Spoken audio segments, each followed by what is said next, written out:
సుందరి చిలకలూరుపేట నుంచి ఇక్కడ గుంటూరు తైలాభిషేకానికి వచ్చారు. తనకి వివాహం జరిగిన తర్వాత ఇద్దరు ఆడపిల్లలు పుట్టిన తర్వాత ఇక్కడ దైవజనుల దగ్గరికి వచ్చి కుమారుడు కావాలని తను ప్రార్థన చేయించుకున్నప్పుడు దైవజనులు నీకు కుమారుడే పుడతాడు పో అని తనకి ప్రార్థన చేసి ఫలం ఇచ్చి పంపించారు. అలానే మూడోసారి తను గర్భవతి అయింది. గర్భవతి అయినప్పుడు కూడా అందరూ బాగా హేళన చేస్తూ ఉండేవారు. కొడుకు పుడతాడనా, ఇన్ని ప్రయత్నాలు చేస్తున్నారు, ఇద్దరు కూతుర్లు పుట్టారు, మళ్ళీ కూతురే పుడుతుందని అందరూ అనేవారు.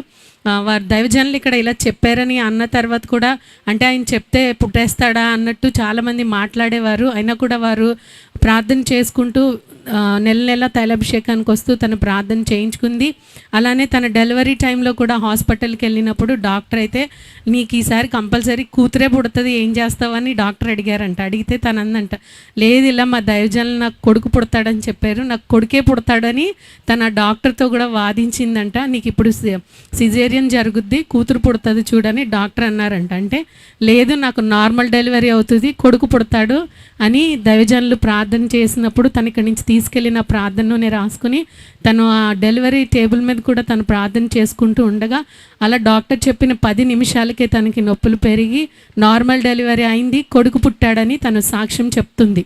వివాహం జరిగిన తర్వాత ఇద్దరు ఆడపిల్లలు పుట్టిన తర్వాత దైవజనులు ప్రార్థన చేయగా దేవుడు తనకి కుమారుని ఇచ్చారని తను చెప్తుంది. ఈ సాక్ష్యం దేవుడు దీవించును గాక.